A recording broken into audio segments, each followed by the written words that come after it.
নমস্কার বন্ধুরা, পুজো ক্লিক্সের চ্যানেলে আরও একবার আপনাদের সকলকে জানাচ্ছি স্বাগত। আজ এই বসন্ত পঞ্চমীর দিনে আমরা চলে এসেছি পুজো ক্লিক্স প্রেজেন্স সুরেশ্বরী সম্মান 2024 কভারেজ করতে। তো এই মুহূর্তে আমরা দাঁড়িয়ে রয়েছি ব্যথর কিশোর সংঘ ক্লাব প্রাঙ্গণে। দেখতেই পাচ্ছেন মায়ের আরাধনা চলছে এবং সকল ক্লাব সদস্যরা এখানে জমা হয়েছেন। তো তাদের মুখ থেকে জেনে নেবো তাদের এই পুজোর ঐতিহ্য এবং পুজোর সম্পর্কে।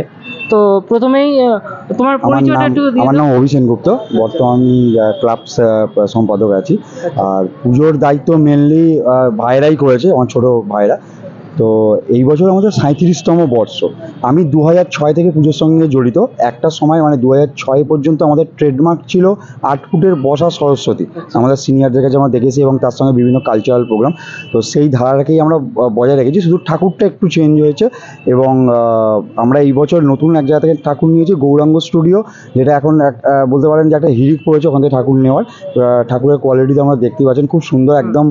উনি যিনি ঠাকুরটা করেছেন তিনি সনাতন রুদ্রপালের কাছে কাজ করতেন।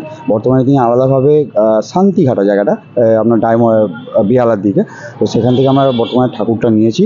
এবং আপনারা বাদবাকিতেও দেখতে পাচ্ছেন আমাদের যতটুকু আমাদের সামর্থ্য, আমাদের প্রায় বাজেট এবারে 75,000 অ্যাপ্রক্স।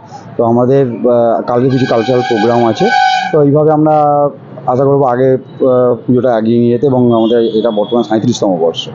আচ্ছা, তো তোমরা পুজো ক্লিক্স যে সুরেশ্বরী সম্মানে যে রেজিস্ট্রেশনটা করেছো, তো তোমরা কি প্রাইজ পাবে? এটা নিয়ে তোমরা কতটা আশাবাদী? অ্যাকচুয়ালি পার্টিসিপেট করাটা আমাদের কাছে একটা বিশাল বড় পাওনা। প্রাইজ পাবো কি পাবো না সেটা তো ভবিষ্যৎ বলবে। আমাদের মেন উদ্দেশ্য ছিল এটা একটা অংশগ্রহণ করা, পরিবেশটাকে একটা পরিচ্ছন্ন সুন্দর রাখা, যাতে লোক এসে দেখতে পারে। এবং যেহেতু আমরা অংশগ্রহণ করেছি বিভিন্ন, শুধু সুরেশ্বরী সম্মানে আরও বিভিন্ন প্রতিযোগিতায় অংশগ্রহণ করেছি, সেই জন্য আমাদের এটা আরও কেয়ারফুল ছিলাম যে যাতে অ্যাটমসফিয়ারটা খুব ভালো থাকে, সেই হিসাবে নাম দেওয়া। প্রাইজের জন্য আমরা নাম দিইনি, জাস্ট পার্টিসিপেট করার জন্য আমরা নামটা দিই। অনেক অনেক ধন্যবাদ ভাই তোমাকে। তো আপনারা দেখতেই পেলেন ব্যথর কিশোর সংঘতে আমরা কথা বলে নিলাম ওনাদের ক্লাব কর্তৃপক্ষের সাথে। তো এই বলেই আমি শেষ করছি। দেখতে থাকবেন এবং আমাদের ভিডিওটি অবশ্যই লাইক করবেন, শেয়ার করবেন এবং সাবস্ক্রাইব করবেন। Thank you.